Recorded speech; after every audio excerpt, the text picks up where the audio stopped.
Mayong gabi minahal kong mga karabalisyon. Ano sa kita sa atong Bible verse na minugbo. Samtang kita dili pa matulog, matuon na kita o pulong sa Dios nga kini ang pagkaon sa espirituhanon nga diin pati dugtong sa atong buhay nga Dios. Karon ang atong topic mga karabalisyon ning tagna sa kagabion, pila ang edad sa tao nga maabot sa pagkakaroon sa ato nga mga generasyon. Mga pangutana ta, maabot ba ka tao gatos? Or maabot ba ka tao 60? Or maabot ba ka tao 20? Or maabot ka tag 40? Apan ato tang saysayan mga karaglasyon kaniadto gikan sa paglalang sa kalibutan o diha sa period sa wala pa ang lunok niini higayon na mga karaglasyon. Pila ka ang ilang edad? Okay, dunay natala makita sa Genesis kapitulo 5 versikulo 27. Ang nakakuha og taas nga edad mao si Metusela, 969. Gikan sa paglalang sa kalibutan o wala pa ang lunok.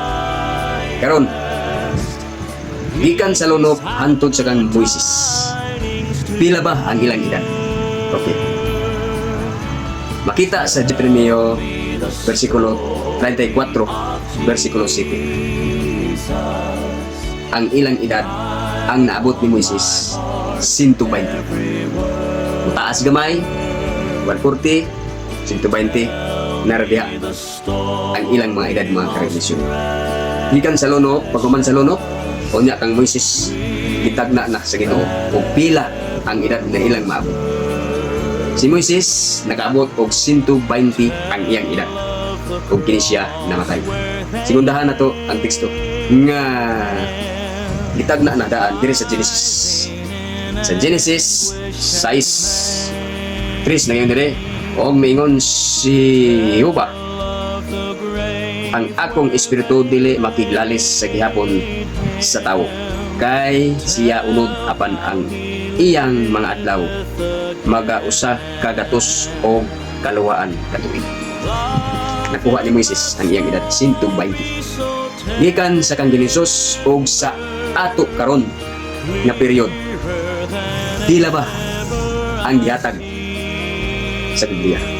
O aduna bay gisulti may tungod sa atong edad karon? Okay, atong basahon ang Salmo 90 Jis. Okay, okay. Ang mga adlaw sa among panuigon may kapituan katuig. Kung bisan tungod sa kabaskog may kalwaluan katuig.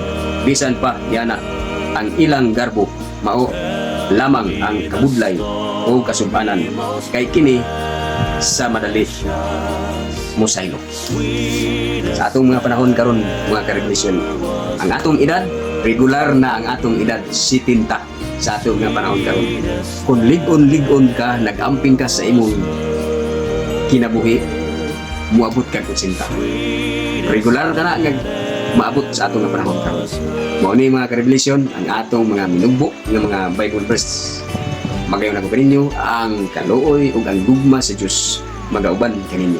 Sa makausa, magayon ako kaninyo. Daghang salamat sa inyong pagpaminaw o God bless sa tanan.